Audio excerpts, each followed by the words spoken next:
حدیث نمبر 61۔ حضرت صلی اللہ علیہ وسلم نے فرمایا، درختوں میں ایک درخت ایسا ہے کہ اس کے پتے نہیں جھڑتے، اور مسلمان کی مثال اسی درخت کی سی ہے، بتاؤ وہ کون سا درخت ہے؟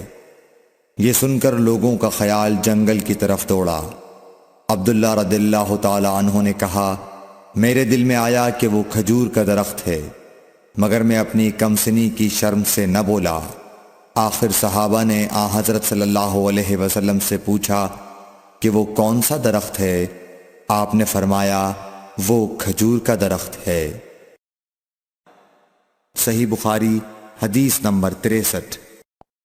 حضرت صلی اللہ علیہ وآلہ وسلم ایک بار مسجد میں بیٹھے ہوئے تھے، اتنے میں ایک شخص اونٹ پر سوار ہو کر آیا اور اونٹ کو مسجد میں بٹھا کر باندھ دیا۔ پھر پوچھنے لگا، بھائیو تم لوگوں میں محمد کون سے ہیں؟ حضرت صلی اللہ علیہ وسلم اس وقت لوگوں میں تکیہ لگائے بیٹھے ہوئے تھے۔ ہم نے کہا، حضرت محمد صلی اللہ علیہ وسلم یہ سفید رنگ والے بزرگ ہیں جو تکیہ لگائے ہوئے تشریف فرما ہیں۔ تب وہ آپ سے مخاطب ہوا کہ اے عبد المطلب کے فرزند۔ آپ صلی اللہ علیہ وسلم نے فرمایا، کہو میں آپ کی بات سن رہا ہوں۔ وہ بولا، میں آپ سے کچھ دینی باتیں دریافت کرنا چاہتا ہوں، اور ذرا سختی سے بھی پوچھوں گا تو آپ اپنے دل میں برا نہ مانیے گا۔ آپ صلی اللہ علیہ وسلم نے فرمایا، نہیں، جو تمہارا دل چاہے پوچھو۔ تب اس نے کہا کہ میں آپ کے رب اور اگلے لوگوں کے رب تبارک و تعالی کی قسم دے کر پوچھتا ہوں، کیا آپ کو اللہ نے دنیا کے سب لوگوں کی طرف رسول بنا کر بھیجا ہے؟ آپ صلی اللہ علیہ وسلم نے فرمایا، ہاں یا میرے اللہ۔ پھر اس نے کہا، میں آپ کو اللہ کی قسم دیتا ہوں، کیا اللہ نے آپ کو رات دن میں 5 نمازیں پڑھنے کا حکم فرمایا ہے؟ آپ صلی اللہ علیہ وسلم نے فرمایا، ہاں یا میرے اللہ۔ پھر کہنے لگا، میں آپ کو اللہ کی قسم دے کر پوچھتا ہوں کہ کیا اللہ نے آپ کو یہ حکم دیا ہے کہ سال بھر میں اس مہینے رمضان کے روزے رکھو؟ آپ صلی اللہ علیہ وسلم نے فرمایا، ہاں یا میرے اللہ۔ پھر کہنے لگا، میں آپ کو اللہ کی قسم دے کر پوچھتا ہوں کہ کیا اللہ نے آپ کو یہ حکم دیا ہے کہ آپ ہم میں سے جو مالدار لوگ ہیں ان سے زکوٰۃ وصول کر کے ہمارے محتاجوں میں بانٹ دیا کریں؟ حضرت صلی اللہ علیہ وسلم نے فرمایا، ہاں یا میرے اللہ۔ تب وہ شخص کہنے لگا، جو حکم آپ اللہ کے پاس سے لائے ہیں میں ان پر ایمان لایا، اور میں اپنی قوم کے لوگوں کا جو یہاں نہیں آئے ہیں بھیجا ہوا تحقیق حال کے لیے آیا ہوں۔ صحیح بخاری حدیث نمبر 64۔ رسول اللہ صلی اللہ علیہ وسلم نے ایک شخص کو اپنا ایک خط دے کر بھیجا اور اسے یہ حکم دیا کہ اسے حاکم بحرین کے پاس لے جائے۔ بحرین کے حاکم نے وہ خط کسریٰ شاہ ایران کے پاس بھیج دیا۔ جس وقت اس نے وہ خط پڑھا تو چاک کر ڈالا۔ راوی کہتے ہیں، اور میرا خیال ہے کہ ابن مسیب نے اس کے بعد مجھ سے کہا کہ اس واقعے کو سن کر رسول اللہ صلی اللہ علیہ وسلم نے اہل ایران کے لیے بد دعا کی کہ وہ بھی چاک شدہ خط کی طرح ٹکڑے ٹکڑے ہو جائیں۔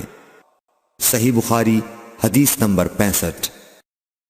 رسول اللہ صلی اللہ علیہ وسلم نے کسی بادشاہ کے نام دعوت اسلام دینے کے لیے ایک خط لکھا یا لکھنے کا ارادہ کیا تو آپ صلی اللہ علیہ وسلم سے کہا گیا کہ وہ بغیر مہر کے خط نہیں پڑھتے، یعنی بے مہر کے خط کو مستند نہیں سمجھتے۔ تب آپ صلی اللہ علیہ وسلم نے چاندی کی انگوٹھی بنوائی جس میں محمد الرسول اللہ کندہ تھا۔ صحیح بخاری حدیث نمبر 66۔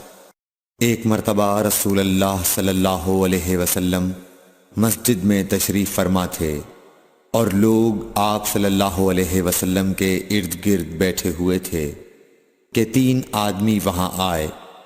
ان میں سے 2 رسول اللہ صلی اللہ علیہ وسلم کے سامنے پہنچ گئے اور ایک واپس چلا گیا۔ پھر وہ دونوں رسول اللہ صلی اللہ علیہ وسلم کے سامنے کھڑے ہو گئے۔ اس کے بعد ان میں سے ایک نے جب مجلس میں ایک جگہ کچھ گنجائش دیکھی تو وہاں بیٹھ گیا، اور دوسرا اہل مجلس کے پیچھے بیٹھ گیا، اور تیسرا جو تھا وہ لوٹ گیا۔ تو جب رسول اللہ صلی اللہ علیہ وسلم اپنی گفتگو سے فارغ ہوئے تو صحابہ رضی اللہ عنہم سے فرمایا، کیا تمہیں 3 آدمیوں کے بارے میں نہ بتاؤں؟ تو سنو۔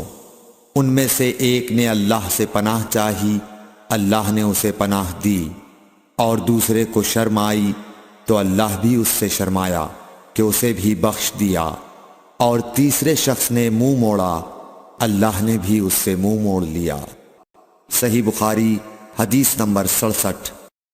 رسول اللہ صلی اللہ علیہ وسلم اپنے اونٹ پر بیٹھے ہوئے تھے اور ایک شخص نے اس کی نکیل تھام رکھی تھی۔ آپ صلی اللہ علیہ وسلم نے پوچھا، آج یہ کون سا دن ہے؟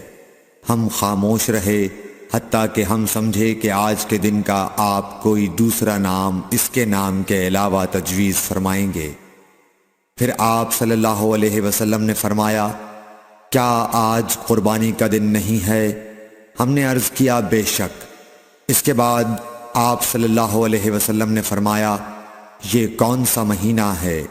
ہم اس پر بھی خاموش رہے اور یہی سمجھے کہ اس مہینے کا بھی آپ اس کے نام کے علاوہ کوئی دوسرا نام تجویز فرمائیں گے۔ پھر آپ صلی اللہ علیہ وسلم نے فرمایا، کیا یہ ذو الحجہ کا مہینہ نہیں ہے؟ ہم نے عرض کیا، بے شک۔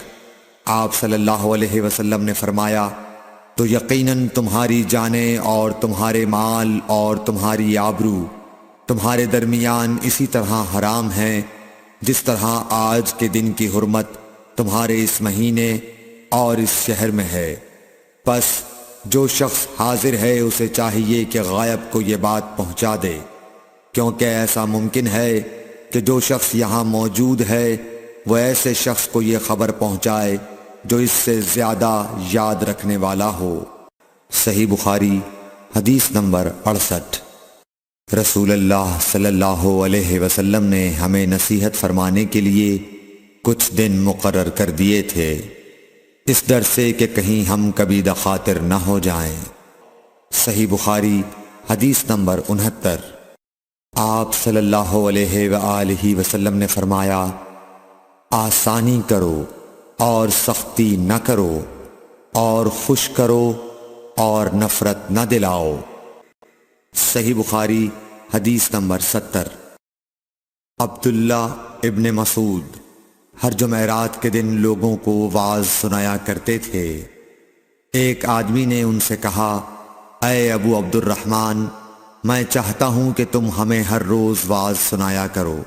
انہوں نے فرمایا، تو سن لو کہ مجھے اس امر سے کوئی چیز مانع ہے تو یہ کہ میں یہ بات پسند نہیں کرتا کہ کہیں تم تنگ نہ ہو جاؤ، اور میں واعظ میں تمہاری فرصت کا وقت تلاش کیا کرتا ہوں، جیسا کہ رسول اللہ صلی اللہ علیہ وسلم اس خیال سے کہ ہم کبھی دخاطر نہ ہو جائیں واعظ کے لیے ہمارے اوقات فرصت کا خیال رکھتے تھے۔